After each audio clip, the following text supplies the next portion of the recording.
Good morning.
And I don't know what you're talking about.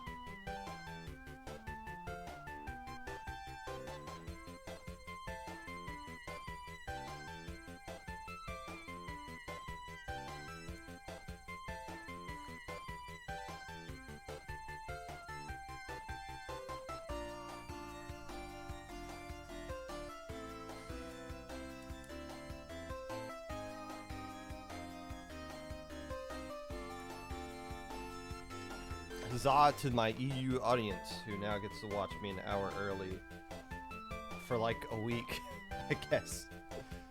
I guess I'll get back in time like a week later. Is that Daylight Saving Time this upcoming weekend or next weekend for us? Us being North America. You're on the wrong account, buddy. Welcome first time chatter, Legacy Splatoon. Still not mentioning you in the weekly recap. Don't care.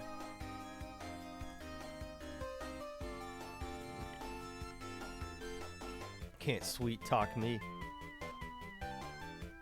with the Tourney account.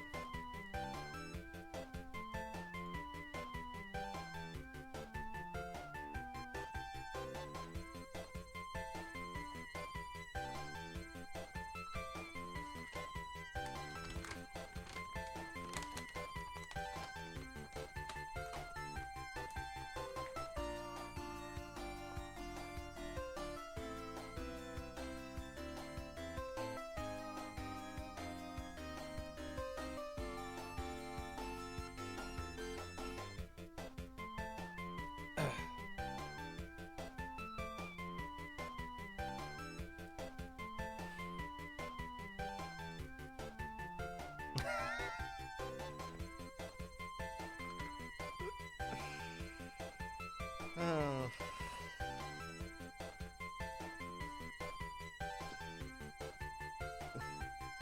It's funny because you could be like 20 different people.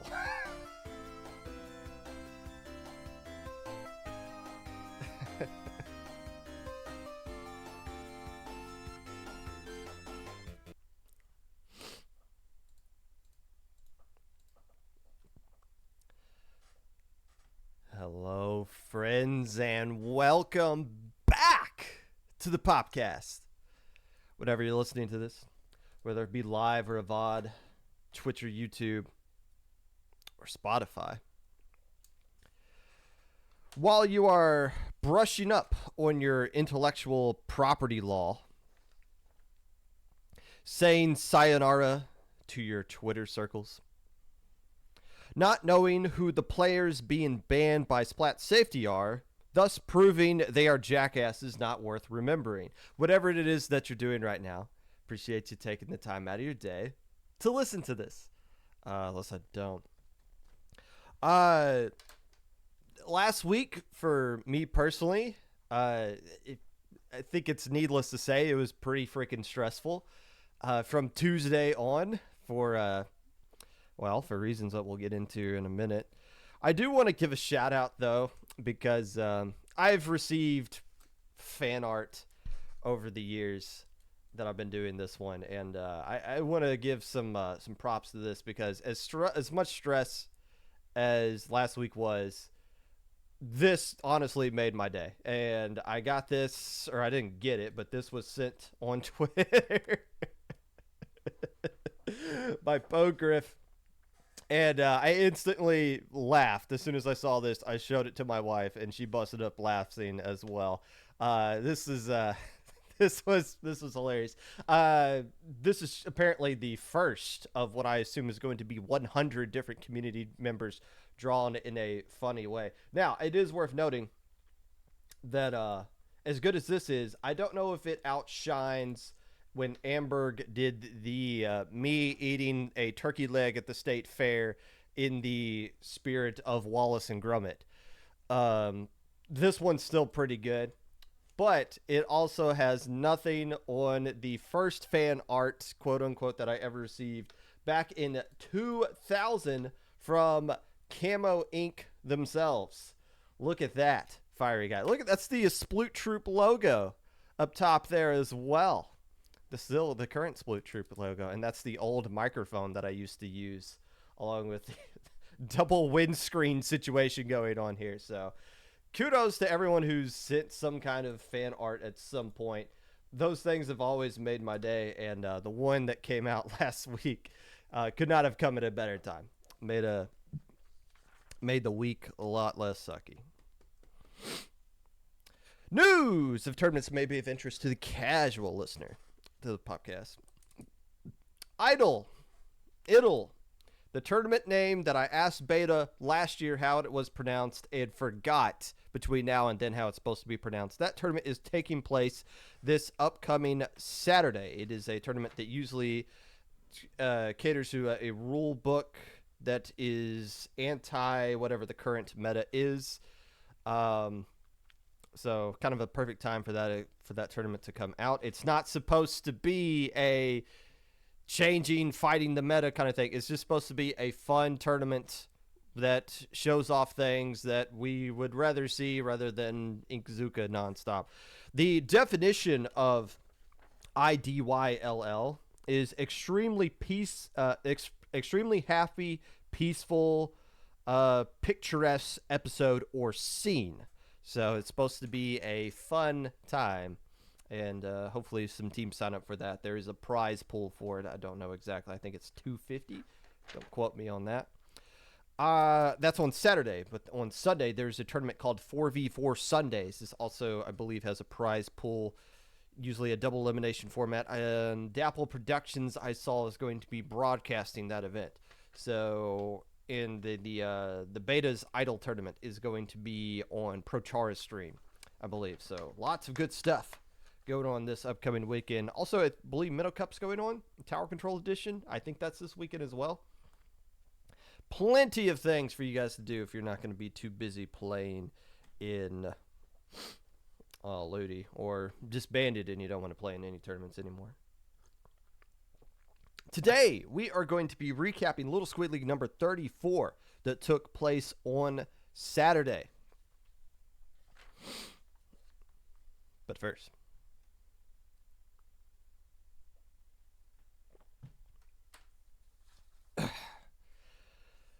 off, let me just say, how are you guys doing? I hope you had a good week last week. Mine was okay, I guess. There was, the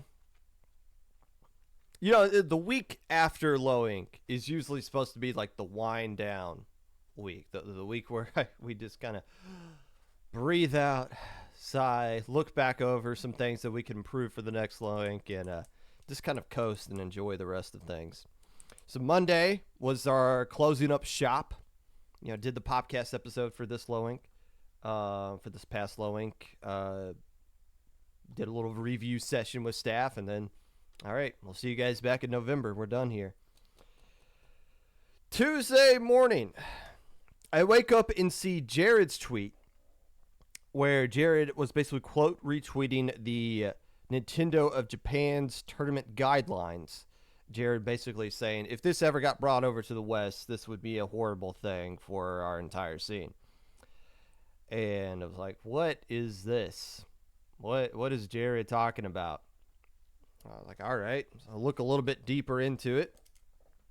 And Nintendo of Japan had, in fact, tweeted out, here is our new tournament guidelines for how tournaments in the country of Japan are going to take place going forward.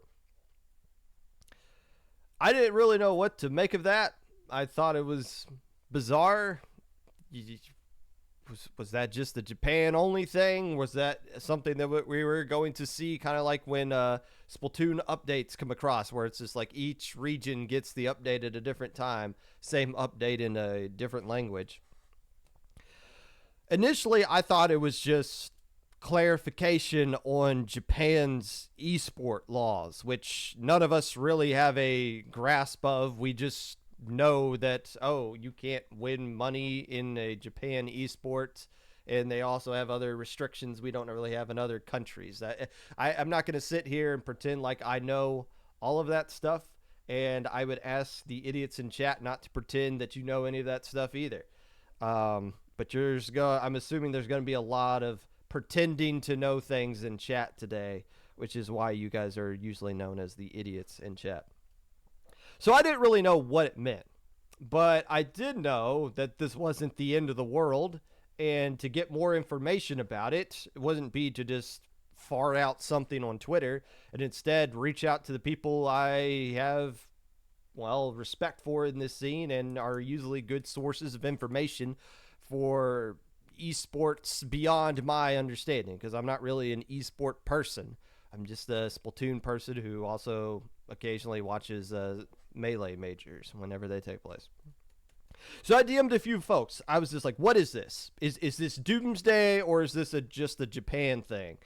And if it is a Japan thing, is it some sort of thing to where teams from Japan can no longer play in our majors that have prize pools? And pretty much everybody that I reached out to responded to me with the same thing. It was just like, this isn't really that big of a deal. This is just kind of Japan doing their own little Japan thing, so don't freak out about it. This isn't Doomsday, was the exact word that somebody used with me.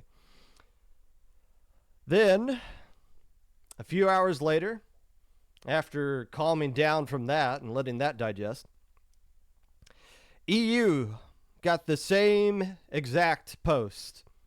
This time clarifying that it wasn't just Japan that was subject to these community guidelines. It was all of Europe. And as we were soon to find out, the entirety of the playing Splatoon world was going to be subject to these same guidelines. What are some of these guidelines, you may ask? Well, if you haven't been paying attention to any of them, I will put this link in chat. As usual, the Popcast is something where there is some prerequisite involved. You have to do a little bit of research and thought your own time before we come in here. I'm not going to just sit here and read off things for you guys line by line. It's kind of expected you know what we're talking about. But just to highlight a few key things for the context of this segment that we're doing here, some of the few key guidelines here. As far as how many people can sign up for your tournament. Tournaments may include up to 200 participants for in-person tournaments or up to 300 participants for online tournaments. There's also a limit to the amount of prizes that you give out over the course of a year, the amount of money that you can charge for a registration fee. That doesn't really apply to much of anything other than LANs. You can't pay your commentators. Newsflash, you weren't paying us anyways. You can't turn a profit. There's a lot of weird restrictions on school events, which quite honestly, I didn't really pay attention to because all of the events that I personally run are nothing related to school, high school, college, or otherwise. And I would just rather the CCA folks have to deal with that. And I am going to have some CCA folks on next week, and you better believe I'm going to ask them a lot of questions about the community guideline stuff. So I didn't touch the school thing, and I didn't really understand half of it anyways. There's also some sort of like definition of what a community tournament actually is. One of the more confusing things is has to be an individual. A community tournament is a tournament organized by individuals, plural. Is that how many is an individuals? What is IPL an individual? Are we an org? Do you have to be like a registered nonprofit for that? There's some weird things that need to be ironed out and clarified, but those are some of the key points of the community guideline that we're going to be talking about today. But obviously, just listing off those first three, less than 300 participants, no prizes, no real paying of your staff. You can't really charge that much money if you want to do a LAN event. All that's on paper sounds pretty damning. And once this shoe dropped, it became pretty much assumed that this was going to be what community guidelines Nintendo was going to enforce across the entire planet. This is when, on Tuesday, you saw widespread chaos. It's like the Joker had taken control of Gotham and everybody was running around trying to panic, wondering, can I play Valorant? Can we hop on the Valorant team now? Can we leave this community? What are we going to do? And look, this is a time when we need the community leaders, quote unquote, whatever that title means, to be the voices of reason in situations like this. And that's why Jackpot's tweet, where they're basically saying, we don't know if this scene's going to be around for a few more months. That's not helping anything, guys. Look, I love Jackpot. I love the fact that they're dipping their toes in the low ink, that they're getting into content creation. They are embracing the role of being the ambassadors of this community. But you can't start spreading fear over information we're just getting and we're just starting to figure out exactly what it means. So no, if you're Jackpot and you're tweeting out this, if we die in 2 months, tell Starburst that the reason they can't find scrim partners is a skill issue. Like, no, come on, guys. It's not that deep. Take a deep breath. Let's sit back and try to figure out what this means. Now, part of the reason they're freaking out is because they are going out and trying to get a sponsor, and they felt like this was going to kill sponsors. From everything that I could tell, based off of the stuff I'll get into a little bit later, team sponsors are fine, but you can't get a sponsorship for your event to help recuperate the cost of your event. But as far as I can tell, team sponsors, like In Control Red Sun, that's going to be allowed for now until forever. Now, will that scare off potential people wanting to sponsor Splatoon's team? I don't know. Initially on Tuesday, I thought, hell yeah, nobody's going to touch us now. But after doing a little bit more research, I'm not in that same kind of camp anymore. But regardless, anybody who was just tweeting out panicky things on Tuesday, you weren't helping. You weren't helping at all. Instead, the TOs, instead of freaking out on Twitter, called a summit of all of the TOs of all the major organizations across the scene in the TO'd Guild server. Now, if you're wondering what the TO Guild is, well, it's something you're not really going to see a whole heck of a lot of, except for rare situations like this. It's basically a server with all of the major TOs in this community into one spot. It's the place we can kind of vent with each other if we want to vent to somebody who's not a part of our org. Or more importantly, it's a place to where we can make sure we're not running our tournaments over top each other. We have our a calendar for all of us, and we'll go through. I'll put down all the low ink dates for the year so that everyone knows when low ink is, if they want to run during their low ink, or if they want to try to dodge it, they now have that information ahead of time. It's helpful for us with proving grounds as well to try to dodge some other tournaments and make sure we don't try to overlap people. That's really the best use of the guild. Otherwise, I can't think of another time when there's been we all hands on deck. We need every TO to get into a VC now and figure this out to save the community kind of thing. This is the first time I think, okay, this guild is actually kind of useful, and now I see why we have it around.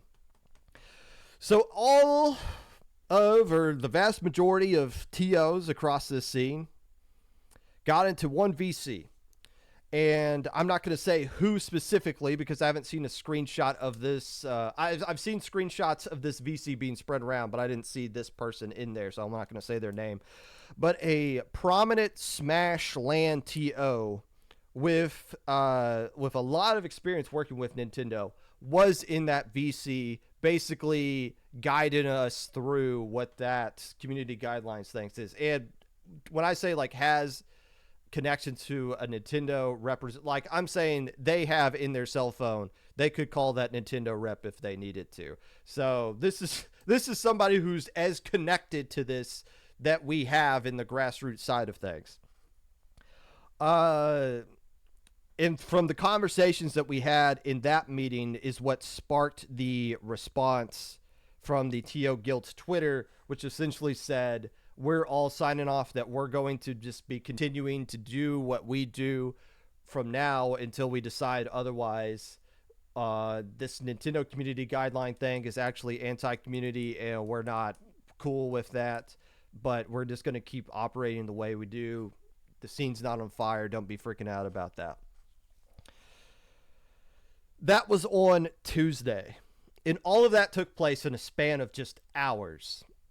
And a lot of it was rushed to try to quell the fires, but also slow down to try to be as well thought out and professional, I guess, as could possibly be about that.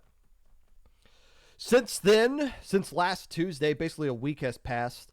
A lot of clarification has been found since then, along with a lot more questions that have been raised. And well, it seems like for every answer that you get with the community guidelines, it just sparks a whole new question. And there's not always a way to go find an answer to those questions. The main way is to find like a Nintendo rep and ask them directly, but some of the things I've heard, some of the Nintendo organizations in Europe, like Nintendo of Germany or Nintendo of France, didn't even know about this until we all woke up and found about it before. They didn't get the heads up ahead of time. They were just like, whoa, what? We got guidelines we're enforcing now? Okay, so there's a lot of questions across many different people, not just us in the grassroots sides of things. There's also been a lot more videos up on YouTube about this subject, both from people that are within the community and people from an outside perspective looking in. And based off of wherever you are in the spectrum, if because of these guidelines you want to dunk on Nintendo, or if you want to take a more logical approach, like what is this? Why are they doing this? What's going on? You can find any kind of content out there that's going to agree with your ideology of how to take this. The Arlo, which is I guess their profile pic is like a Cookie Monster Muppet, I guess, of some sort. Basically, the thesis of their video is Nintendo is trying to kill everything and they hate the entire competitive world, and this is the end of tournaments as we know it. Okay, that'll get a lot of views. The best video I've seen so far is from the Moon channel, who claims to be a lawyer's perspective of looking through the community guideline document that Nintendo put out. If you go to YouTube, I highly recommend watching this video. Just search Moon channel Nintendo. It should be one of the first videos that pops up. And it gives a more in-depth approach look into the community guidelines, as far as like, why is Nintendo doing this? What would they have to benefit from it? What are the positives and negatives from this kind of thing? And that one was very refreshing for me to watch personally, and personally just kind of calmed me down. Because as you guys have been paying attention to any episode of the Popcast, I don't miss an opportunity to make fun of Nintendo. But with something like this, I realized it was way out of my scope of understanding, and I needed to find as much information about this as possible. So I like that video. Moon Channel, I believe is the name of the channel. The video was really good and was gave me a lot more information on this kind of subject.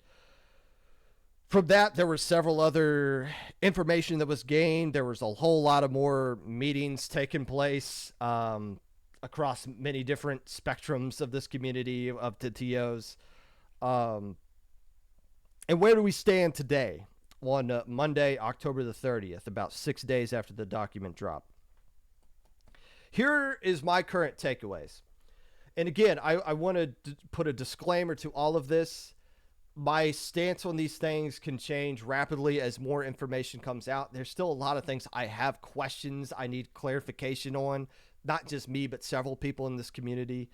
And I implore you to do your own research and come to your own conclusions, not just take what I say as, because I'm telling you right now, what I'm saying is just me kind to dissect the information that I've been given and try to decode it into something that makes sense for me.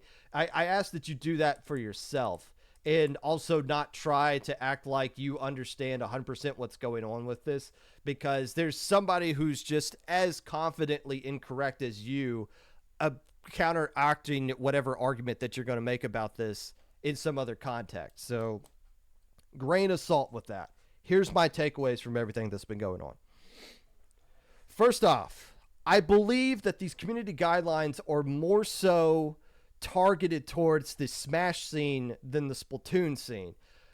Why? Well, the Smash scene actually makes money. Do they make a profit? Well, if you listen to my interview with Doughboy a couple of weeks ago, it seems like nobody's turning a profit as far as these things are concerned, but they are still generating money for their event. They're also, when you talk about not just money that's taking place in these, as a reason as to why Nintendo will want to get involved in this, another thing is Nintendo protecting their brand. And there's no game that has so many different brands represented in it than Smash Brothers. So whenever something negative happens to the Smash Brothers community, or a commentator says something really cringe and there's a compilation about that, that reflects poorly on Nintendo. So this could be their way to both protect their financial interests and the brands that they have across these games, as to why they want to set these guidelines and make sure things are, that you're licensed if you're going to be running this event. Otherwise, you're like restricted in certain ways. Now, I don't think that Splatoon was a thought in this. Obviously, Splatoon is wrapped up in this, as well as like Mario Kart 8, and pretty much, I don't know if there's a competitive Mario Tennis community. There should be. That's a fun game. But Splatoon's not really in the mindset, I imagine, when it comes to creating this thing. We don't make money. If like Nintendo were to sue Low Inc. and say, you guys are taking money out of our mouths, I'd be like, all right, here's the $2 we made on the Twitch stream. You can have it. I'll give it to you right now. I don't care. We're not making money off of this thing. We're not paying ourselves. As much as I've been sitting here pounding the table saying we should find ways to split the profits between the players and the TOs, not just 100% going to the players. Well, now it looks like we can't do that anymore. Thanks a lot. But we're not really like affecting, we're not that big to really be a factor on the needle. At least I don't think we are. But that doesn't mean we're scot-free in this situation. If you think Nintendo's effect on the Smash scene doesn't have a trickle-down effect on the Splatoon scene, you have not been paying attention to anything for the past 5 years or so.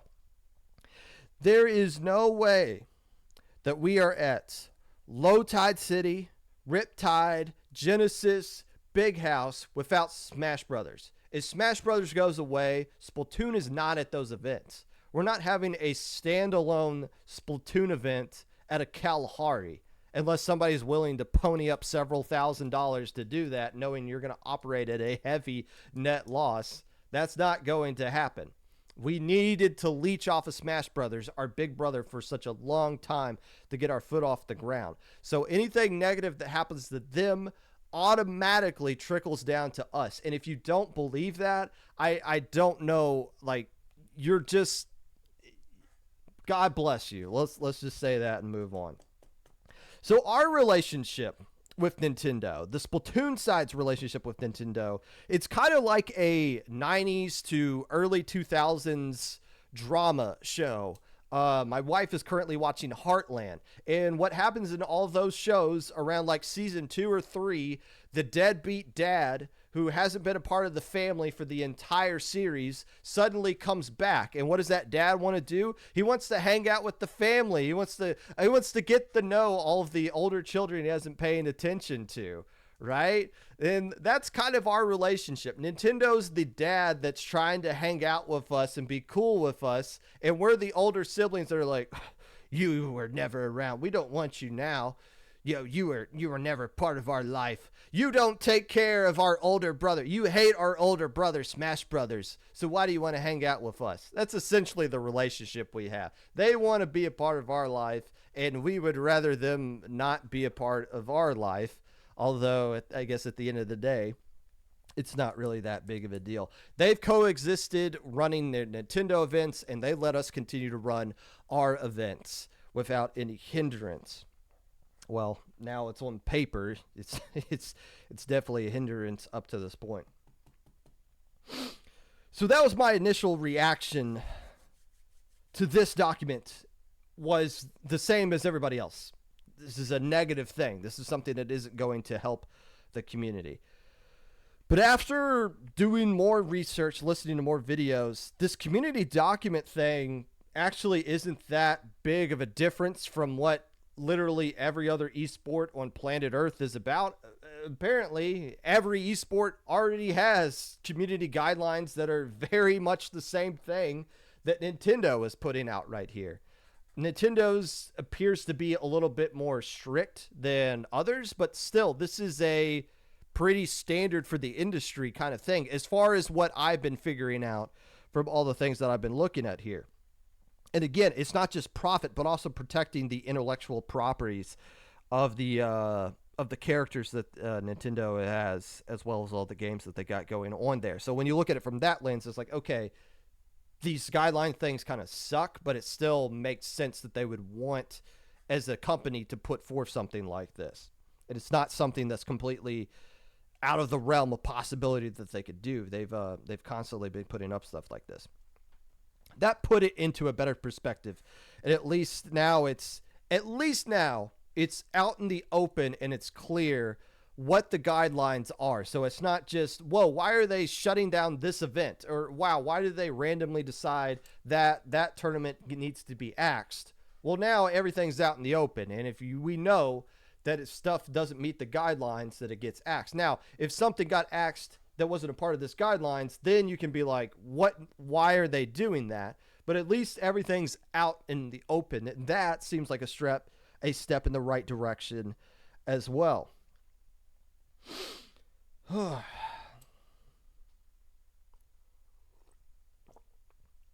Now, there is a way around these community guidelines, and it is getting licensed with Nintendo. Apparently, not now, but at some point, either this week or I believe next week, you can start applying for a license with Nintendo. And this is where I'm confused about exactly what the licensure means, because there's a lot of questions with that. But essentially, the way I interpret it, if you can get a license to run your event via Nintendo, or like license from Nintendo to run a Splatoon event, you pretty much operate the way that you've been running. There might be like a few restrictions here and there. Maybe like they'll look at Little Squid League and be like, that squid is too close to the thing, you need to change that or something. But it seems like if you can get licensed through Nintendo, you can continue to operate as normal. And something I've learned this past week, that licensing things through Nintendo is not a new thing. Yes, now it is out in the open and again clear as to how to do that, but there have already been events that many of us have been a part of that have been licensed by Nintendo. And no, I'm not talking about their terrible tournaments that they run. I am talking about, if you've been to Riptide or Low Tide City, those events have been licensed by Nintendo in the past. And I'm like 75% sure of this. Correct me if I'm wrong, but I feel like those Genesis tournaments have been licensed by Nintendo in the past as well.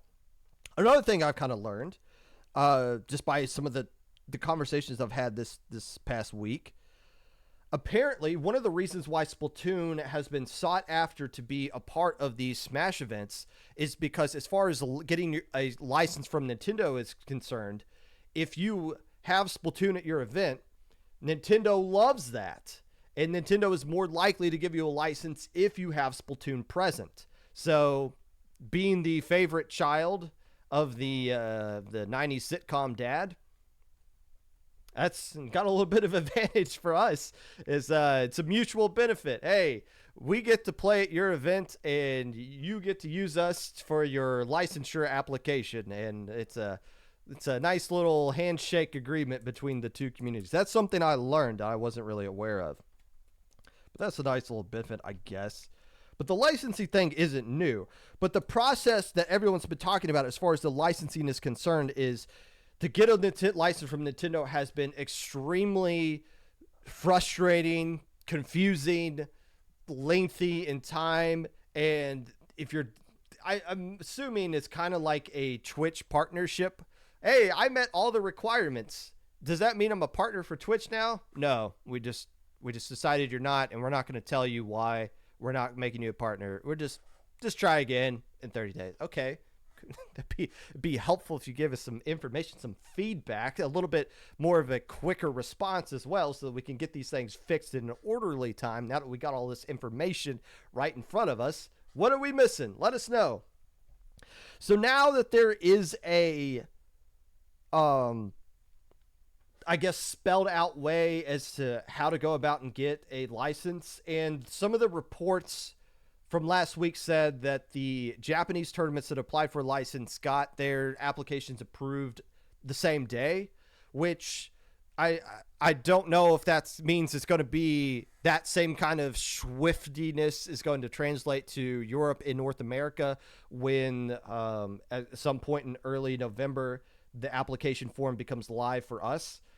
I would assume so, now that it is something they're going to be expecting, that they have staff ready to go, expecting this wave of applications to be hitting them so that they can sort through them in a timely manner, at least initially. But, who knows? But that's another route to kind of look through if you want to continue operating as possible. So let's talk about how these community rules / licensure can affect things today, or at least on November 15th, I believe, is when these officially take effect. If we're talking about LAN tournaments, if we're talking about the majors, let's just be honest. If you've been to a major LAN Splatoon event, it's probably already been licensed by Nintendo anyways. And if it's to the point to where Smash Brothers has to bow out, Splatoon is bowing out as well. So it doesn't really, is Splatoon side, you don't have to dissect and work around these community rules. We have to work with Smash Brothers anyway. So if they make it work, Splatoon will be there. If not, probably not. I that would be my assumption with that. Now, locals, the Southern California, the Arizona LAN that took place yesterday, Gator LAN, Philly, I honestly don't know. Again, that's not my jurisdiction. I don't really have to focus on my personal events being local LANs. I don't know how those things are going to be affected by the community guidelines things. Maybe I'll have somebody who does that on in the future to get their perspective on things. But I would assume that they're going to find ways to continue to make it work, whether their event becomes licensed or they just fall under the community guidelines because they're not hitting the requirements that would go over Nintendo's limits anyways. Also, don't be selling food. Although, like, if you were at a Riptide or Low Tide city, it's not the event that's selling food. It's the resort that's selling the food. So I'm pretty sure that's a loophole for that. But so be it. That's my take on the LAN things. For online events, this is pretty damning if you are not licensed. And let me explain why. If you think this doesn't affect everyone, let me break it down for you. SOS has a 64 team tournament, 64 team cap. In theory, for 300 players, that's 75 teams. 75 is kind of an awkward number to format, but as far as SOS having a 64 player cap or team cap, it falls under that 300 players. The issue, though, you're pretty much going to have to require teams to only have 4 players on their roster. Now, if you're like a higher level team, you're pretty much running with 4 players anyways. And if you're going to have a sub, You can just remove a player from your roster and then add in a new player in their place and still have that 4. But I was paying attention to Squid Junction this past Saturday, using them as an example. Squid Junction had 23 teams sign up for it this past Saturday. I counted the participants. The average players per team of those 23 was 5.3. 5.3 players per team. So in that kind of scenario, if you want to just continue to let players add, or teams add as many players as they usually add on average, your max teams is 56, which is a lot of teams for a Squid Junction tournament, but it sucks that that is now what your cap is. You can never grow beyond 56 teams if you wanted to continue to grow your tournament and your brand going forward. So it does affect everybody. Even if you're not a major tournament, you now know what your ceiling is, where before you didn't have a ceiling at all. It stunts the growth for the entire scene. Having no sponsors makes a huge deal. Can't make a profit. Can't pay the commentators. Yeah, it's not a good thing. If you're not a licensed event and you fall under the community tournament guidelines, this is heavily going to affect you. That's at least is my interpretation of what we're looking at right here.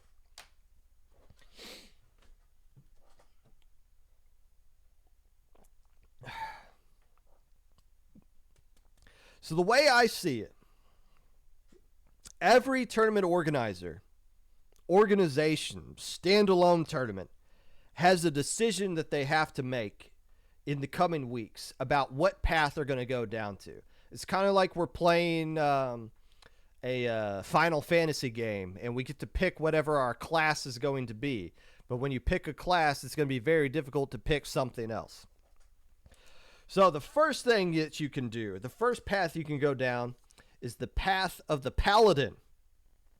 You can apply for a Nintendo license. Well, if you get one of those, it is my assumption that if Loink is licensed by Nintendo, we can continue to operate Loink as we normally do.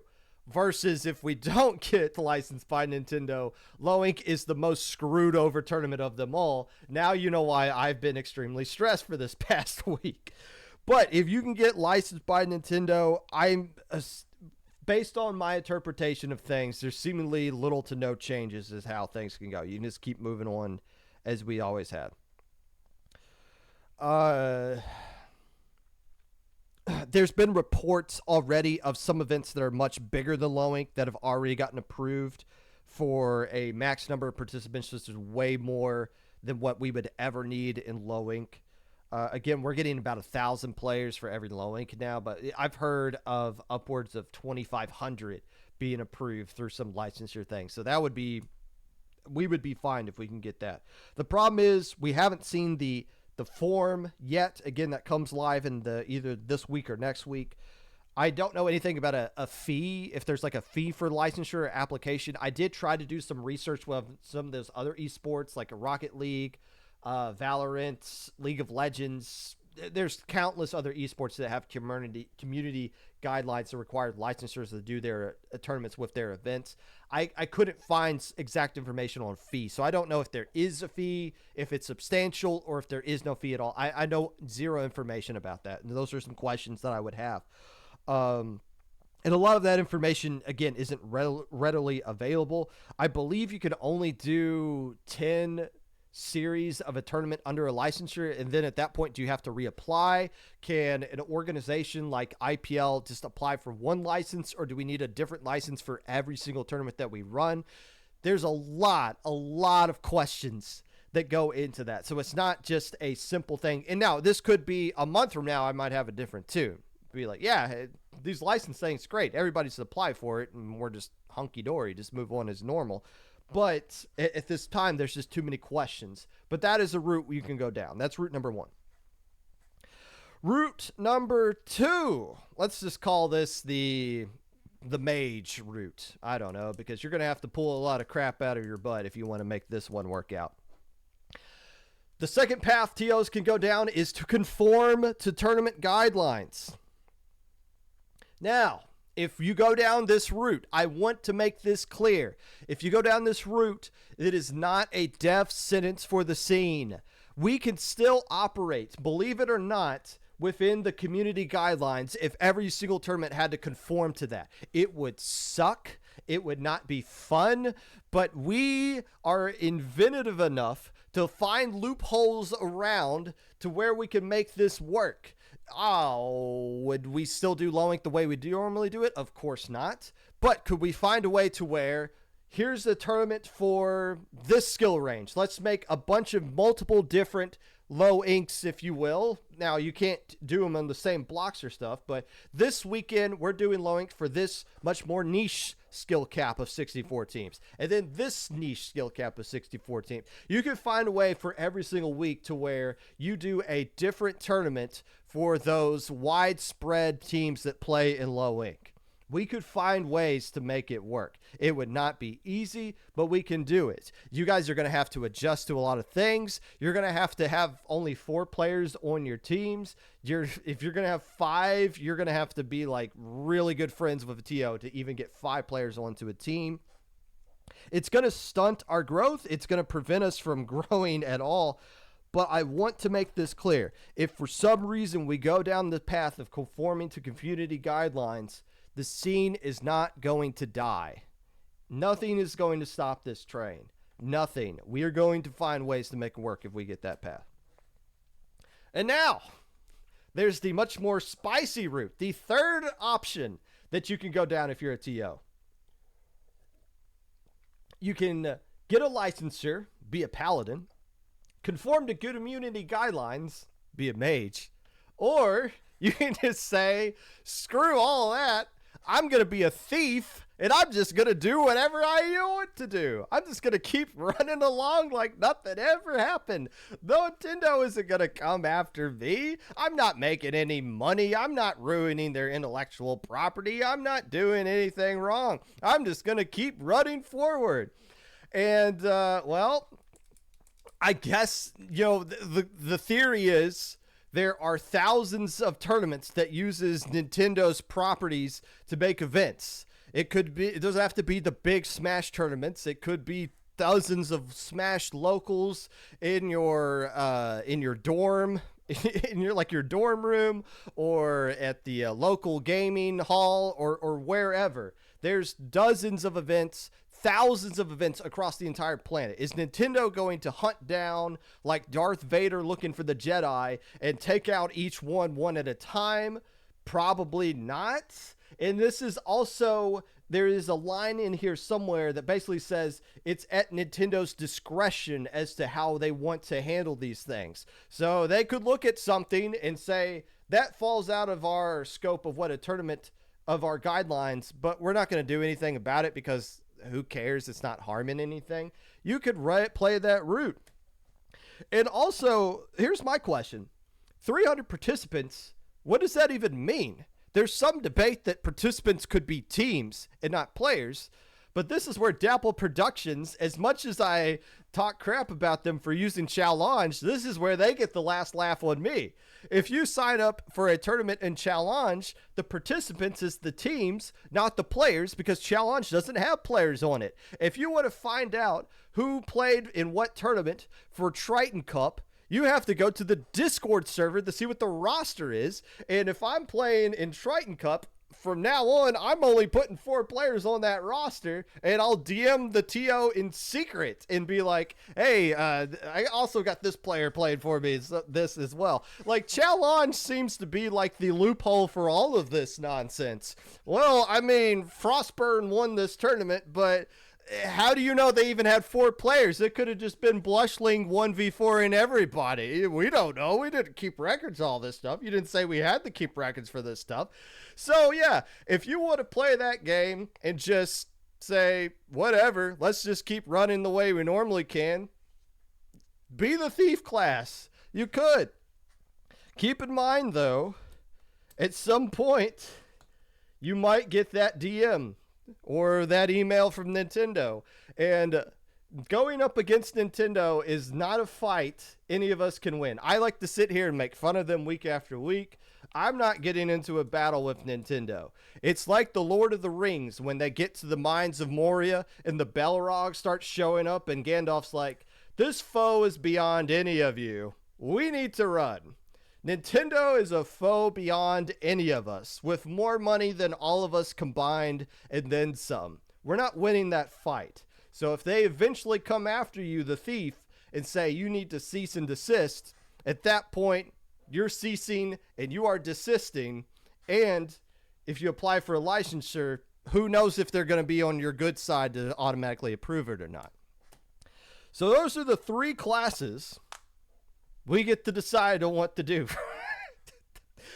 Happy Tuesday, everybody. You wake up and all of a sudden we're playing the Final Fantasy game of life with the competitive Splatoon community because of these guidelines.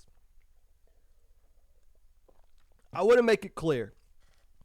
Whatever approach the TOs of whatever respective org or standalone tournament or whatever decides to take with this, I will not be critical of it. You go after a licensure for Nintendo, I'm not going to call you a sellout.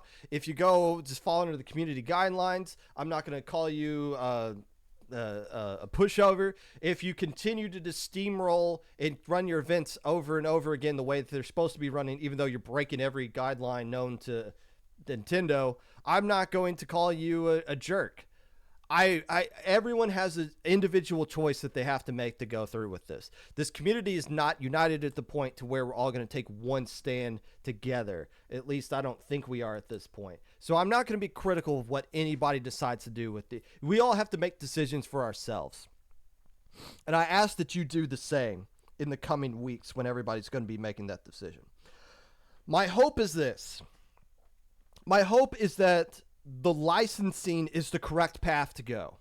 That everything, including the Smash Brothers side of things, can get licensed easily, and now we all know what rules we have to follow through, and we can continue to grow our scene. And eventually, now that the sponsor sees, okay, Nintendo has community guidelines, and their events are running just as fine, if not better than what they've ever been, then those start coming back, and then eventually these things start to grow, and we're just like some of the other things. This could be a step towards making these events into more esports.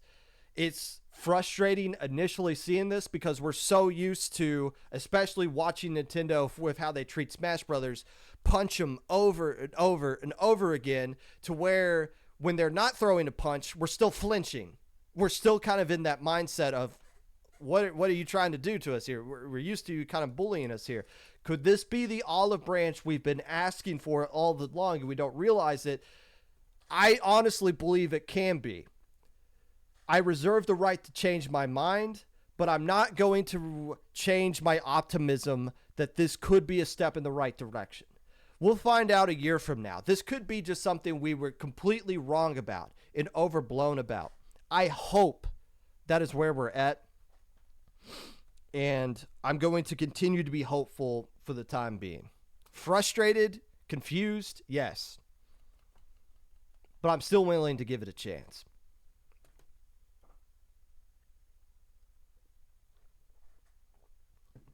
And I ask that you be open to doing that as well.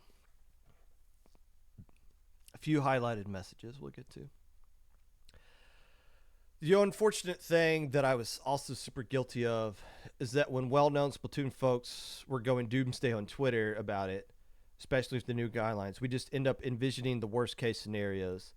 Had to take a step back and look up things as well. Well, that's a great point. I do want to point out it wasn't just Splatoon that was doing that.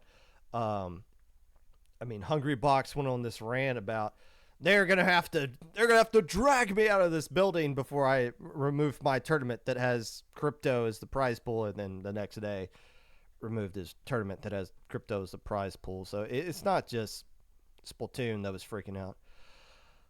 There's some idea behind that perspective. Oh, I already forgot what I was talking about when you said that. Especially looking at League of Legends, Valorant, and Overwatch tournament leagues today. They're run by the company running it.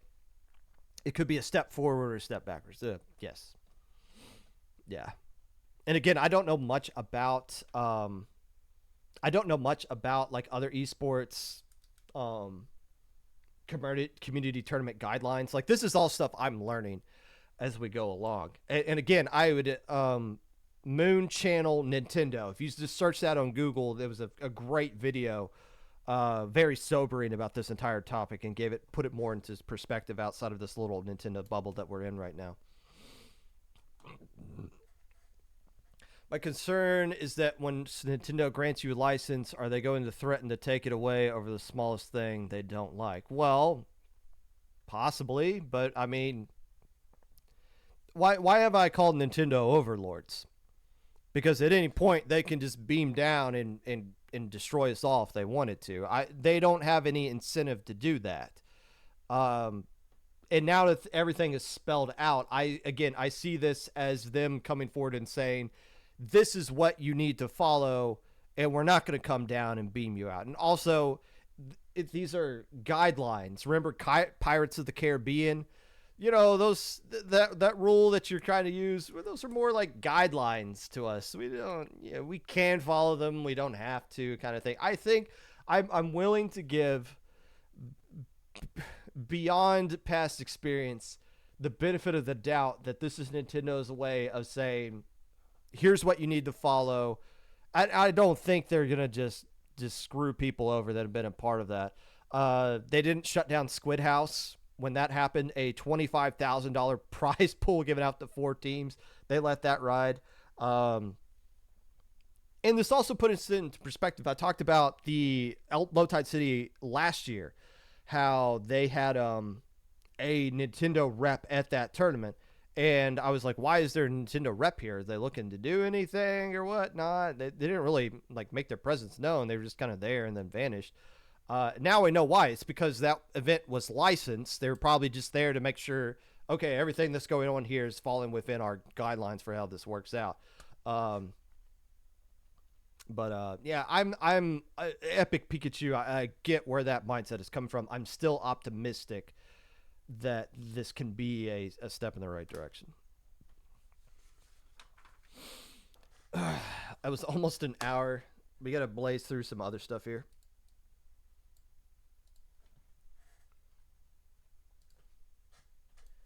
So that being said, let's keep this train a-rolling. And feel free to leave more highlight things as chat. I'll get to it. But first, stop. I don't want to try a 1 month free trial of whatever that is. It's time for the weekly recap.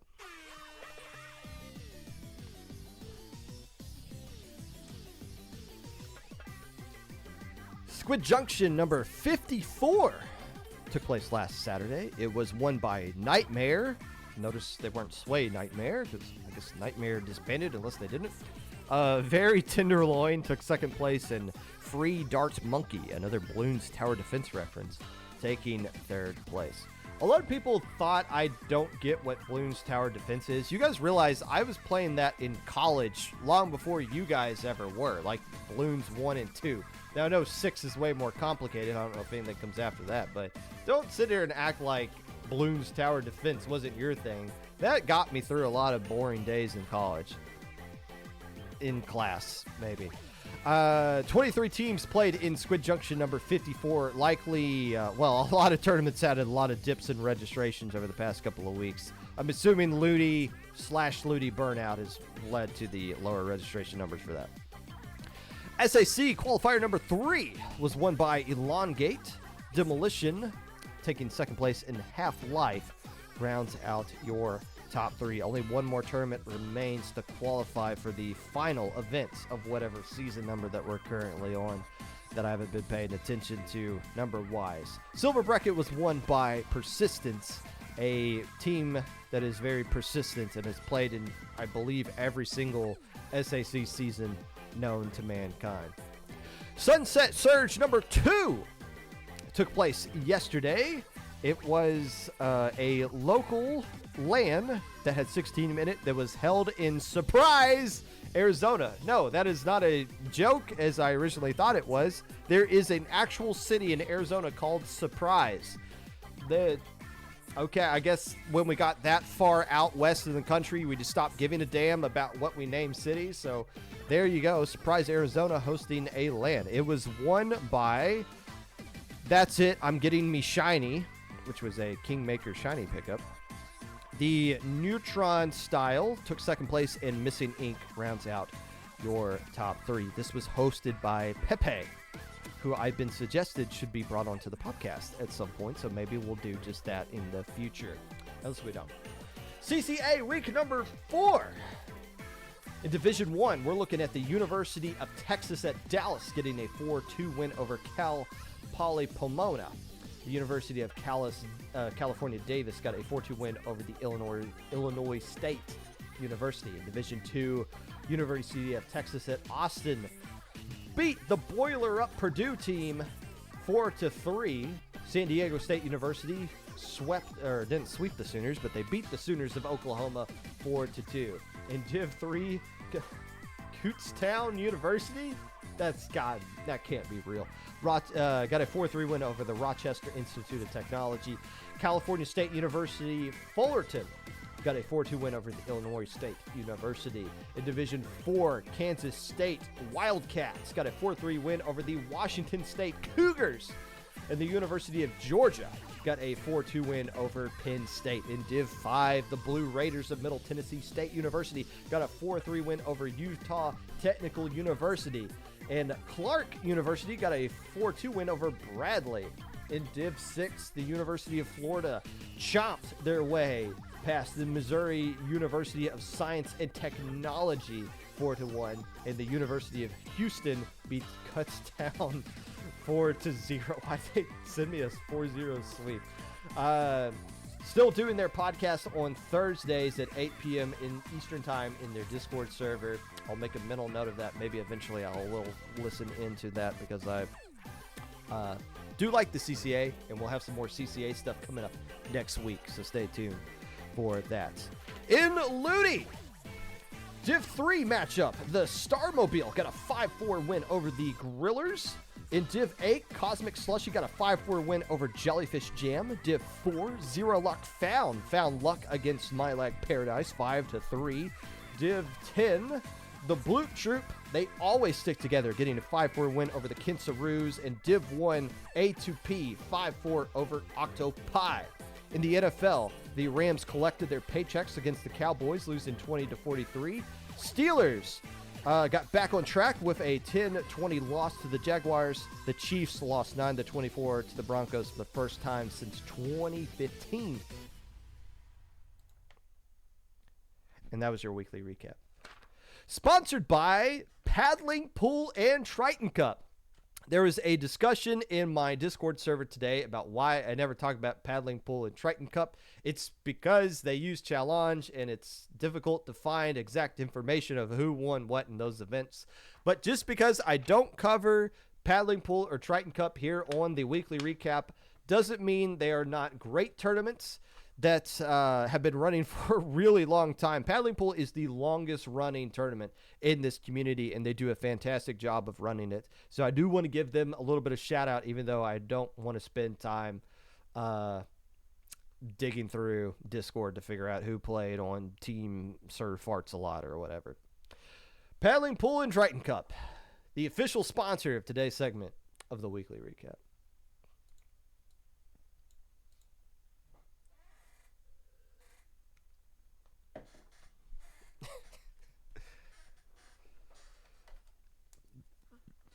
That's the Steelers I know, Falco. But who am I to talk? I don't even know if the Rams have a draft pick this upcoming year. I was about to say they could be in the Caleb Williams sweepstakes, but that's not even happening. Oh.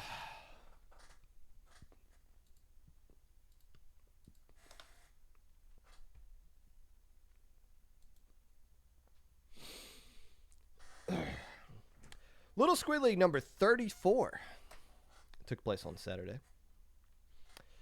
Initially announced that it was going to be a ladder tournament, and I was excited about it. Not because I was going to play in it, but because I'm curious how ladder tournaments work and if low level has specific thoughts on ladder. So I wanted to see, for doomsday scenario, low ink gets a gazillion teams signed up for it. If we switch to ladder, would it be something that would be well received? Unfortunately for me and the other low ink TOs, we can't use Little Squid League as guinea pigs because they didn't use the ladder format. In fact, their registration almost halved from what it was last time. They were down to 54 teams signing up. So they didn't even have to use their old format. They didn't have to worry about it. They could just go back to the one they had at the very beginning of groups in the top cut. Now, I pointed out how registration is down across the board last week. Squid Junction only had 23 teams. SAC had like 21, 23 in that ballpark.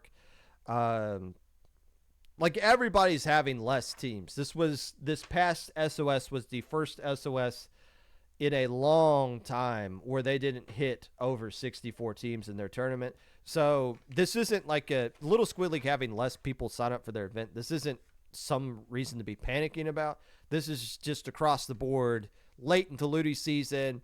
The teams that are still playing in Ludi are focusing on that. The teams that are starting to phase out are starting, we need a break. Or are disbanding. Project season is around the corner, and then pickup season comes after that, and then brand new teams get announced about a month from now, and those teams will stick around until the next Ludi season when they figure out, oh crap, we lost one game, it's time to disband. So don't, keyword being, don't panic here if you're getting less people signed up for Little Squid League. It's not really that big of a deal.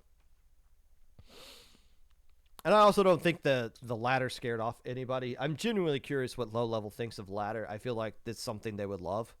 And I know Little Squid League did ladder before to like prepare for this, but it was an open tournament. So we'll see. Maybe the next Little Squid League, their numbers will come back and they'll warrant them using a ladder, and we'll see things then. Till then, we get to take a look. The old school format of Little Squid League. Group stage.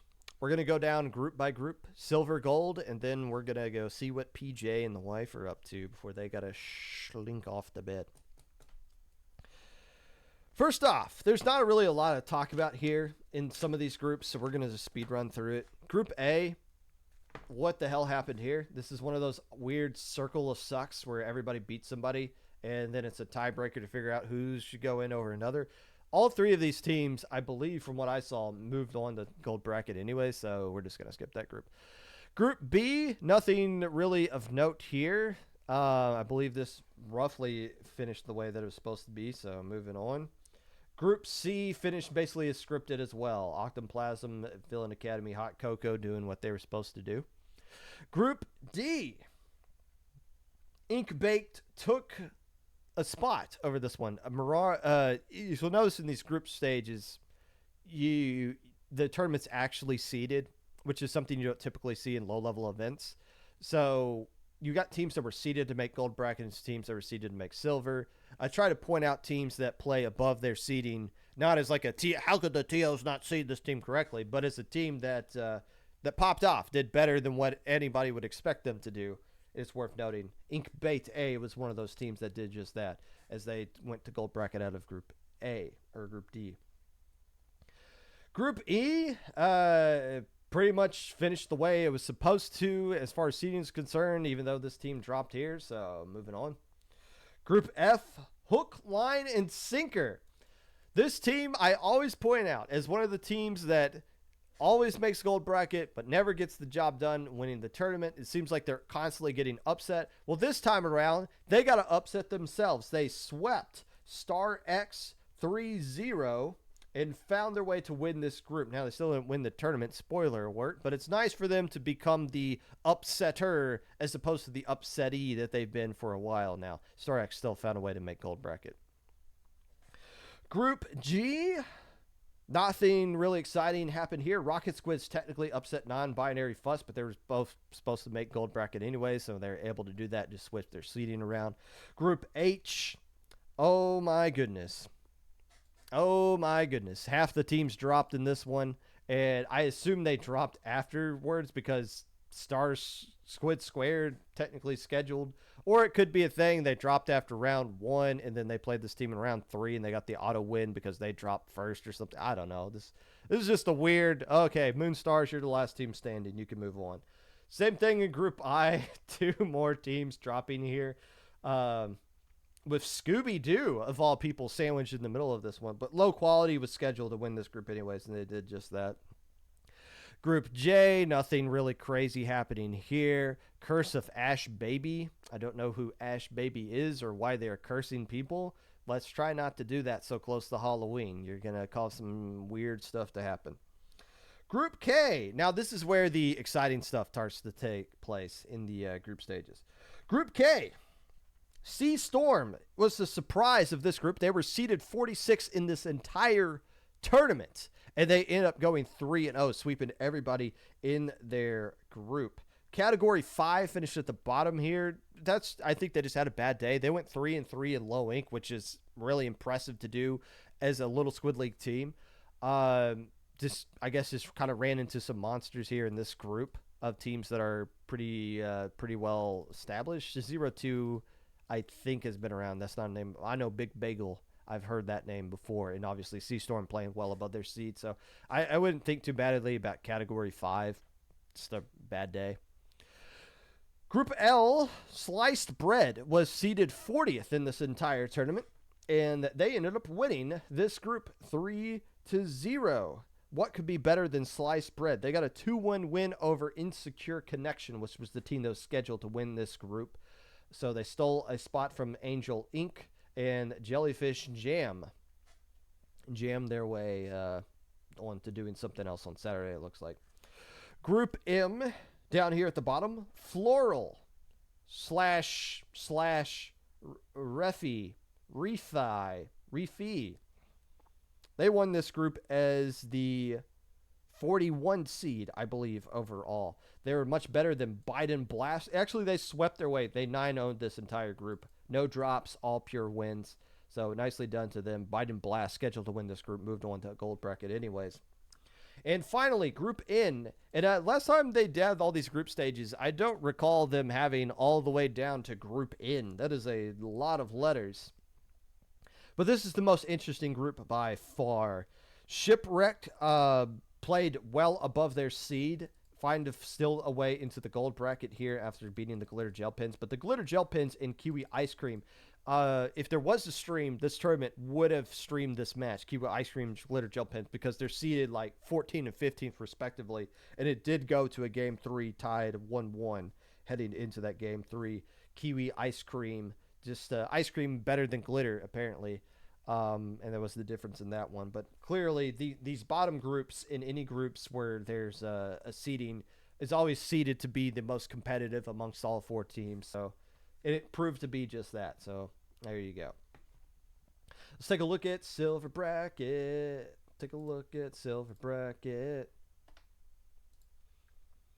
I wish I could say more about the Silver Bracket than what I actually can. For the first time in a while, every team actually did make Silver Bracket, where the last tournament you basically had to be a beast to even qualify for Silver Bracket. But this is just whoever's left gets placed in here. And bless their hearts, they have to go up against the Glitter Gel Pens, which is much better than all of them. And their ability to 2-0 and 3-0 everybody in their way, except for Hot Cocoa, who has a lot of experience playing in tournaments, could take a game off of them, but still, Glitter Gel Pens flex their experience here. Being placed in that tough group, got out of it and said, no, we're still a really good little Squid League team, and we're going to let everybody know it here. Seeded number 12, or I guess that's just automatic straight out of that group or whatever. I don't know much about Magnitude or Sealies. I like this name, though, even though I know there's no way I could commentate them. Sealies. Magnitude, I tried to look at their plays briefly, and it seems like this is the first time they played together as a team called Magnitude. There's no way Magnitude is a pickup with a name like that. Sealies, I'm willing to believe, though. But this could be, if Sealies a years from now ends up winning Low Ink, I'll play this clip back, and I'll owe them an apology.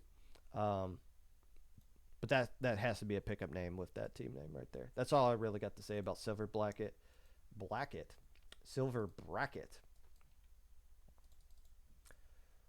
How about gold, though? Here's your gold bracket. Everybody having to fight to earn their way up in here. Best of 5 starting off a lot sooner. I feel like best of 5 in the past has always started around here, but because they did their group stage, it's only 3 rounds. They got done with it quicker. I think they were able to do best of 5 sooner. If you've ever been somebody like, why don't they do best of 5 sooner? It's these things last a long time. A best of 5 set can go about 50 minutes, whereas best of 3, if you're really tight on it, you can make sure it goes about 25. Best of 5s just take longer, especially when you get down to the counter pick stage, because you want to give time for people to give counter picks. But I don't think that was really an issue here for the team that ended up winning this one. First, I want to give a shout out to Villain Academy and Night Logic, 2 teams that have been around a long, long time. And I feel like that's what I said last time that I saw the Night Logic. But the Villain Academy, the first time they played in a tournament was Low Ink April 2020. So they've been playing in Low Inks for 3 years. Not consistently. You see them play for a little bit, disappear, I guess, during Villain school session. And then they come back and play in the tournaments every now and then. I believe they said on Twitter this is their first tournament in a while, and to get 3rd place in this one, especially when they were up in that Group A where everybody went 2-1. Or oh wait, no, they weren't in that group. They were in a tougher group, and they were able to come out of that and move all the way up to 3rd place, winning in a game 5. Is pretty impressive for them. I hope they continue to find ways to play more rather than just disappearing for a few months. But the Villain Academy, I honestly think I talked about them the first episode of the Popcast. I don't go back and listen to that because it's cringe for me. But I know I've been talking about Villain Academy for a long time. They played in like the first Little Squid League that was on Battlefy. They might have even played in Little Squid League when it was still on Challenge. I didn't care enough to look that up. Night Logic, the first Low Ink they played in was August 2020, going all the way to 2nd place here. Were they really challenged along the way, kind of sliced bread, pushed them to the game? Actually, yes, they were consistently. There's hook, line, and sinker again, having to play a team that's in round 1 that's going to go all the way to Grands. Night Logic having to constantly survive game 3s and game 4s here along the way, whereas Wipeout just, dropped 1 total game to the Villain Academy, and that's it. Swept everybody else. So who is Wipeout? Have I talked about Wipeout on the podcast before? Of the punk variety, yes. Of the non-punk variety, not so much. But Wipeout has been a team that's always just kind of floated around in the belly of low level. They played in the last Little Squid League. They went 2-2, which would have been good enough for silver brackets. The Little Squid League before that, they made gold and got eliminated in round 1. This Little Squid League before that, they got gold and got eliminated in round 2. So they've been slowly regressing by a round here and there and letting other teams leapfrog them. But looking deeper into Wipeout, it doesn't really surprise me that they won this tournament, because the one thing I say, if you guys want to eventually win some tournaments in low level, play in a bunch of other tournaments outside of low level.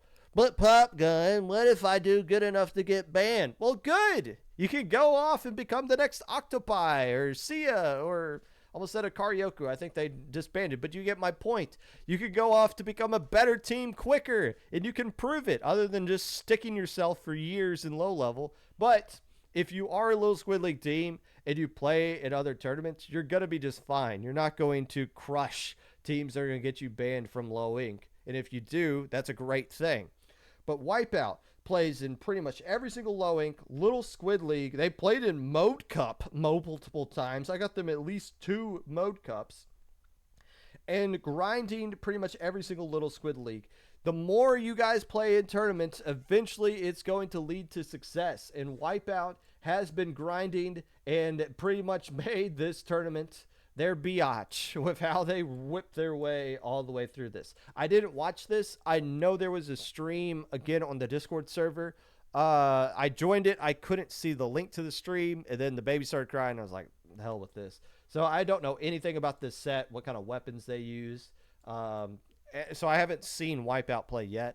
So, but I now know that they are a Little Squid League champion, and I'd much rather a team like Wipeout win Little Squid League than a team like Kirby goes to Canada and finds Jesus or whatever that team was that won the last time. But there you go. Fun fact, the teams that were Wipeout's last three opponents, Floral Reed, the Villain Academy, and Light Logic, are all in the same Ludi group. That's right. Wipeout is a group or a Div 7 team. So they're very familiar with everybody that played, that they ended up playing up against. So that makes sense. Or at least they will be familiar with them. Oh, Josh. All right. That was good. This is a good episode. I was thinking about doing this one earlier last week. I'm glad I didn't. I'm glad I held off all the way through Monday. I'm glad I got some things out, and I hope this was a good episode in a calming down episode for a lot of you, or maybe it just continued to cause you to think the community is going to burn and fire. Whatever. That's your prerogative. Next week, we got the CCA coming up. We're going to be talking to them. I was hinting at bringing them on for a long time, and now we're actually going to do it. So we'll be talking to them next week, along with probably recapping some of the prize pool tournaments that take place this upcoming weekend. If you'd like to be a part of the podcast in any way, feel free to reach out. My socials below or in the middle there. Twitter, Mr._Popgun. Blue Sky at just straight up Popgun. YouTube at 25. I don't know who to raid. I don't want to raid the same person over and over again.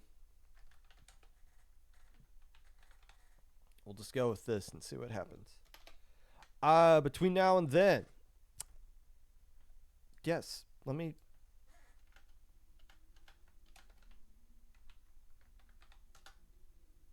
Dang. Goodbye to you as well. Make sure you get vaccinated, stay safe, wear a mask when applicable, and don't die.